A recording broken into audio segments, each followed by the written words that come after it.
నాకు వేణుకి April month చాలా special. ఎందుకు అంటే మా పెళ్లి జరిగింది ఏప్రిల్లోనే అండ్ మధ్యగాడు పుట్టింది కూడా ఏప్రిల్లోనే. ఈ వ్లాగ్ మా యానివర్సరీ రోజుది. ఇది మా 4th యానివర్సరీ. చెరుగట్టు వెళ్తున్నాము. చెరుగట్టు మాకు కొంచెం లాంగు.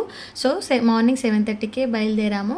అది బైక్ మీద కాబట్టి కొంచెం ముందుగానే బయలుదేరాము. ఇంత వేడిలో అది బైక్ మీద ఇంత లాంగ్ జర్నీ ఎందుకు అంటే నాదొక మొక్కు ఉంది చెరుగట్టులో. ఆ మొక్కు తీర్చుకోవడం కోసం వచ్చాము. అది మా యానివర్సరీ రోజే రావాలి అనుకున్నాను. అందుకే వేణుకి ఇష్టం లేకుండా ఫోర్స్ మీద తీసుకొచ్చాను చెరుగట్టుకి. అబ్బాయి ఎండ మాత్రం మామూలుగా లేదు. నన్ను దీని ఇక్కడ కూర్చోబెట్టి కొబ్బరికాయ తేవడం కోసం వెళ్ళాడు వేణు. కరెక్ట్ గా ఒక 6 and 7 years బ్యాక్ ఇదే చెరుగట్టులో శివుని ఒక కోరిక కోరుకున్నాను. అది నెరవేరితే మెట్లకి బొట్లు పెడతానని మొక్కున్నాను.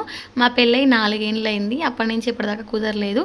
ఇంకా ఈసారి ఎలా అయినా వెళ్ళాలి అని వేణి చాలా బ్రతిమాలితే ఓకే చెప్పాడు. వేణికి మాక్సిమం టెంపుల్స్ అయితే ఇష్టం ఉండదు వెళ్ళడం. కానీ ఇక నేను ఫోర్స్ గా బ్రతిమాలితే మాత్రం ఖచ్చితంగా తీసుకొస్తాడు. కోరిక తీరింది అన్నాను కదా, అది నెక్స్ట్ బ్లాగ్ లో చెప్తాను. ఎవరైనా గెస్ చేస్తే కామెంట్ చేయండి.